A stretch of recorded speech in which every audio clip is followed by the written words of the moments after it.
Since Islamic philosophy is one of the essential elements of the civilized heritage that has been passed on to the world we live in, our civilized heritage first, we cannot understand the integrity of Islamic civilization by missing this heritage.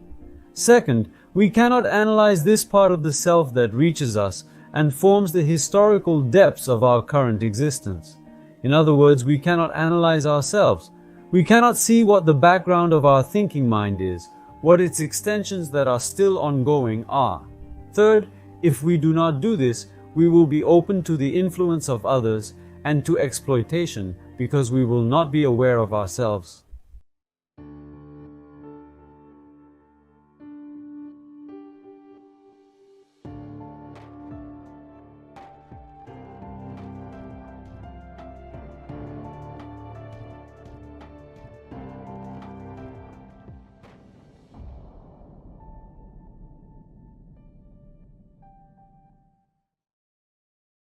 Hello everyone from Istanbul School. Dear audience, our guest is Prof. Dr. Ömer Türker.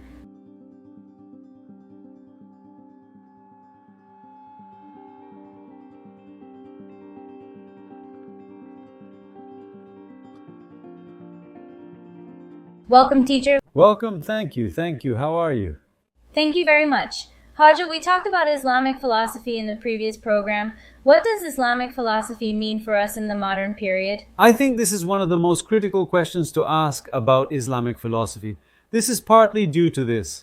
In other words, both Turkey's unique modernization conditions and the modernization processes in the Islamic world, the transformative effect of Western civilization began to prompt questions not only for Islamic philosophy, but also for us about what the accumulation of knowledge inherited from the classical world meant, starting from a certain period.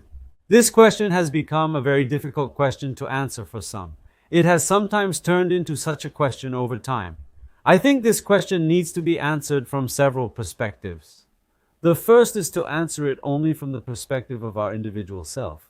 In other words, when I say individual self, I am talking about social life. In other words, as a matter of social memory, Islamic philosophy, Islamic theology, or the tradition of religious sciences, all of these need to be addressed as a matter of social memory. In this respect, the answer to the question is this. Islamic philosophy is one of the four great traditions of Islamic civilization, which was formed in the 7th century AD and still continues its existence in one way or another, and has also become the mind of the Islamic civilization that has thought for a certain period of time, that is, has dominated the developed world and has become the mind that thinks about this world for 1,000 years. In other words, there are four great traditions in this tradition. One of them is the jurists, one is the theologians, another is the Sufis, and finally the philosophers. When we do not take Islamic philosophy into consideration, when we do not grasp what philosophy is, in other words, we do not understand a 1,400 year period in world history. This can be expressed in its big expression, in other words, its stance in the big picture as follows. Just as when we leave Islam out of the picture, the process of human history between 700 and the 18th century evaporates. This chain breaks and we do not understand the adventure of human history. Since Islamic philosophy is a very important part of this part we do not understand. When we do not understand Islamic philosophy, we miss a part of human history. In other words, we do not understand a tradition that prepared the modern world, that is, in some ways opposed to the modern world, in some ways different, and in some ways supportive. In other words, this is one side of the issue. This period needs to be understood in terms of human history, and there is a side of this that expresses the collective memory of humanity. Another aspect of this issue is that we, as Muslims, as individuals of this society, whether they are Muslims or not, are actually people who live with the accumulation of knowledge that has been passed down from the past to the present. Human beings are like that. The being we call human lives with the accumulation of knowledge, customs, a set of behaviors, all the forms that you can think of. In other words, human forms that they have inherited from their past. That is how we live. This life, even if we ignore it, we live like this, or rather this background. Let's not call it life. Even if we ignore the background, we live like this. Therefore, let's say we speak Turkish now. We are members of the Turkish society and we think we are Turks. Whether we want it or not, the Turks who go back to the depths of history are our ancestors. Whether we want it or not, we exist and grow with the effects of their customs, habits, feelings, beliefs that have come down to our day. By ignoring this memory, we only miss the essential elements that constitute our identity. This means the following: we do not become aware of ourselves. We do not understand what we are.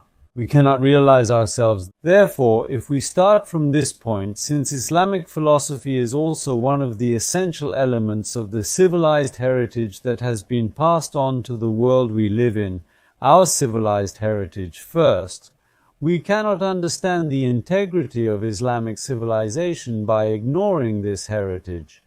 Second, we cannot analyze this part of the self that reaches us and forms the historical depths of our current existence. In other words, we cannot analyze ourselves.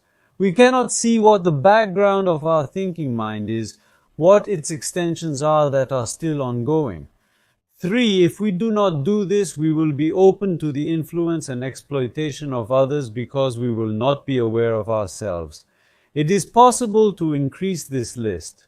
In short, it can be summarized as follows.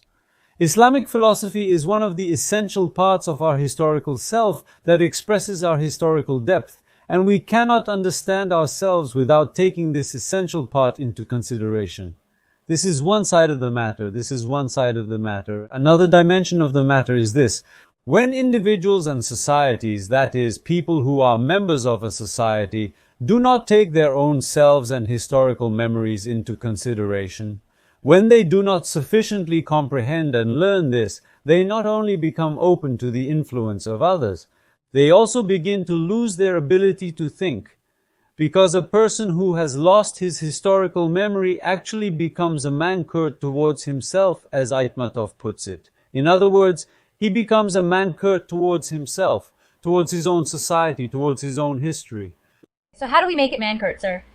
We turn them into mankurts. When they encounter someone else, when they encounter other brides of thought, we encounter them with a weak mind that can be shaped with an empty mind, that can be quickly channeled to the purposes of others.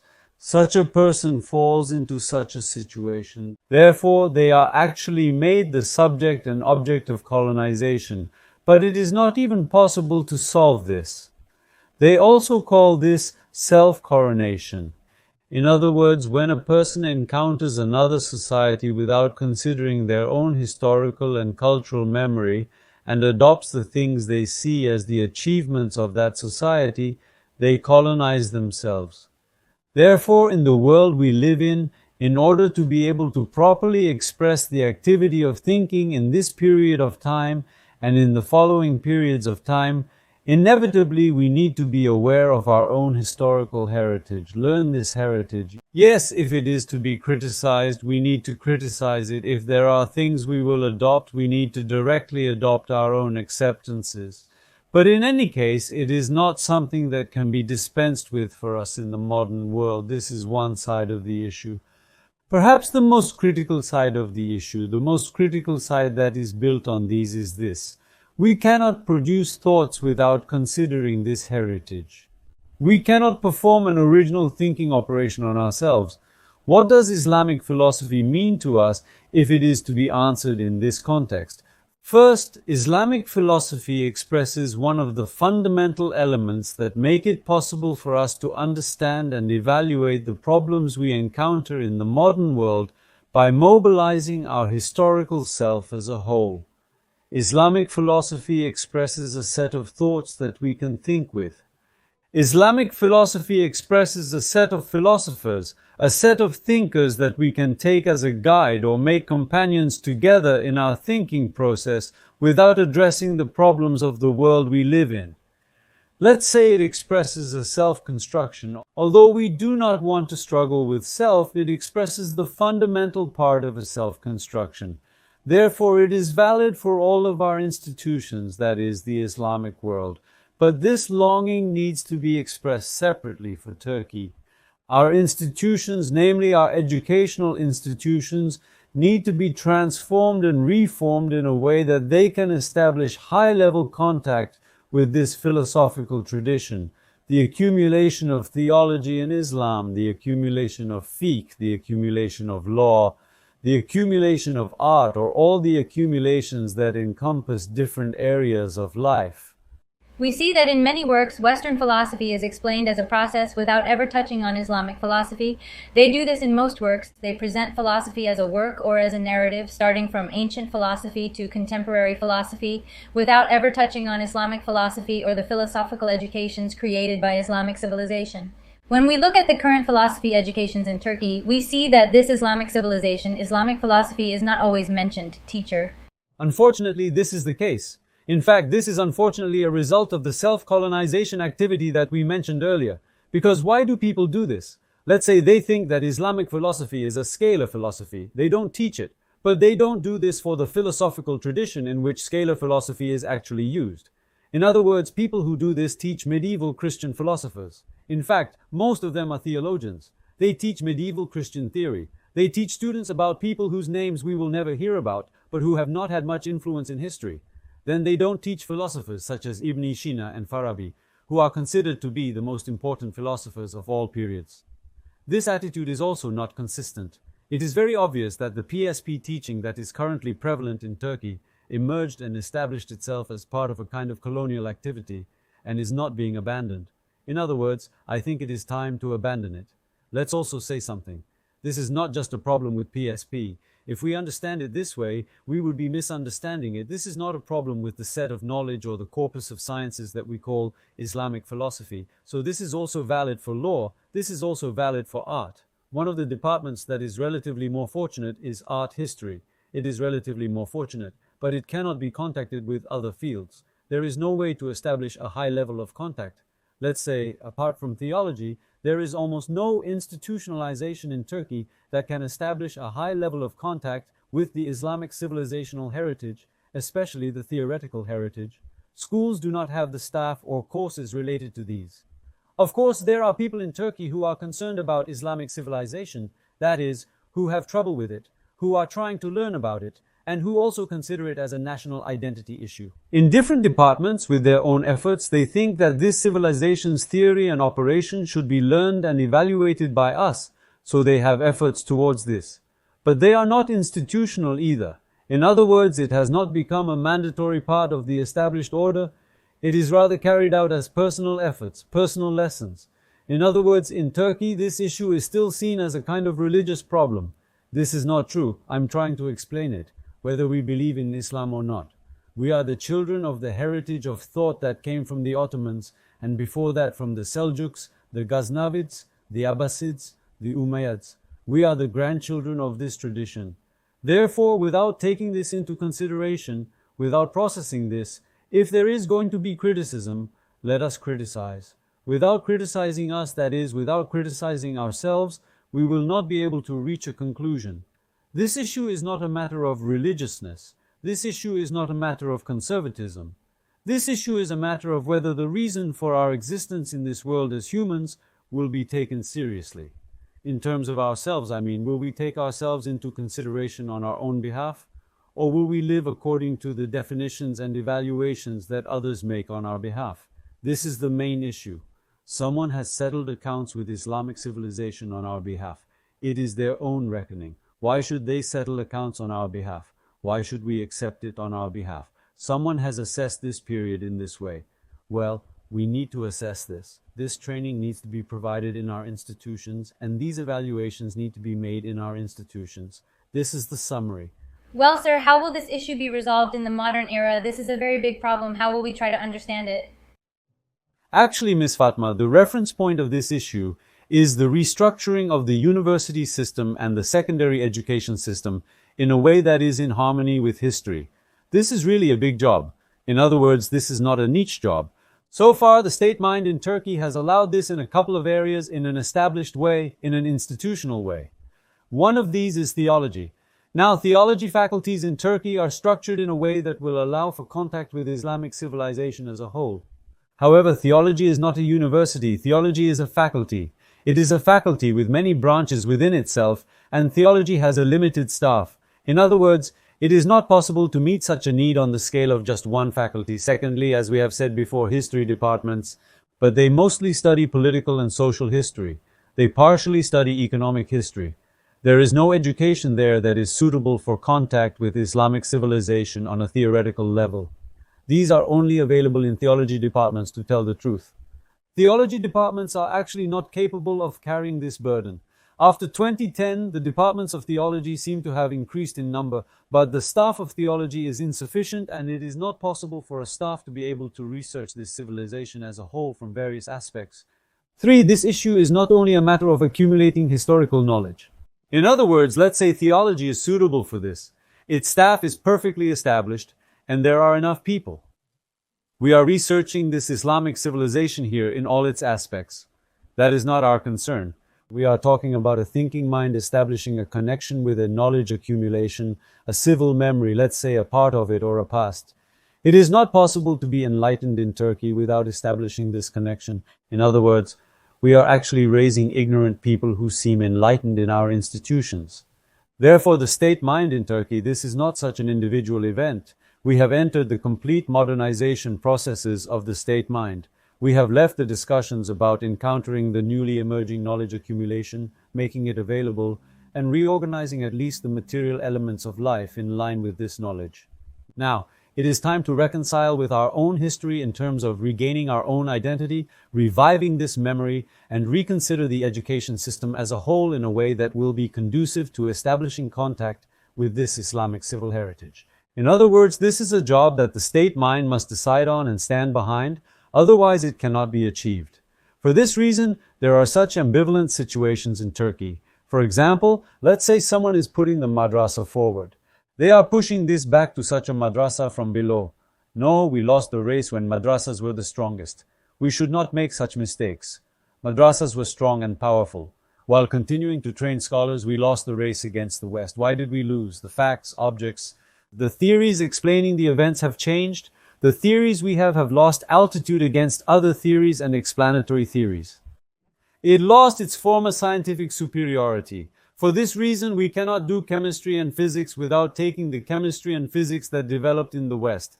In other words, people can no longer do chemistry by reading Jabir bin Hayyan. I don't know, they can't do physics by reading Iblis Hina. Not only that, even the process within the West itself is like this. In other words, people in the West, the writers of science history, accept Newton as classical physics, not Aristotle, Ibn Sina, etc. Newton became classical physics because in the 20th century another physics emerged. Another dimension of physics emerged. Newton began to be evaluated as a part there. Therefore, we no longer have the situation of encountering this new civilized world, inheriting its necessary elements and turning back from the effort to rebuild it here. Therefore, we need to take seriously at least this process of knowing ourselves, knowing our own heritage, and establishing contact with our own past, and for the state's mind to take action on this issue, and to reevaluate and restructure our institutional things, our institutional structure, or to put it more accurately, our institutional structure. Of course, this is a big job. This is not a small job. This is not a job that can be solved by the individual efforts of such a group, a community, a society, a department, that is, a department in a school or a university. The entire education system needs to be reviewed in this direction. As long as the state does not turn to this issue and reshape the established order, we will continue to have these conversations in the next 10 years. Furthermore, no institution, no private enterprise is suitable for taking on such a burden. No one can take on such a burden. Sometimes we talk like this. People talk without thinking about the financial volume this requires, without moving. Now, let's say there are theologies in Turkey, right? There are congregations next to theologies. There are educational activities carried out by communities or different things, groups. If you bring all civil organizations together in Turkey, you cannot pay the salaries and insurance of only the professors in Marmara theology. In other words, this requires a statewide investment. Therefore, we need to realize the size of the work we aim to do, what kind of economic and political volume it requires. Accordingly, we need to look at who the mind is that will make the arrangements and make a decision. In other words, the state mind needs to take action on this matter and create the foundations of an established order that will make it possible to reconnect with our own past. Thank you, Hoja. Thank you. I hope we can reach a stage, as you said. We believe in this too. We are already striving for this. Hopefully. Thank you very much for your valuable comments. Thank you. Dear viewers, this week Prof and Dr. Ömer Türker was our guest. We talked about the reflections of Islamic philosophy in the modern era. See you in the next episode. Goodbye.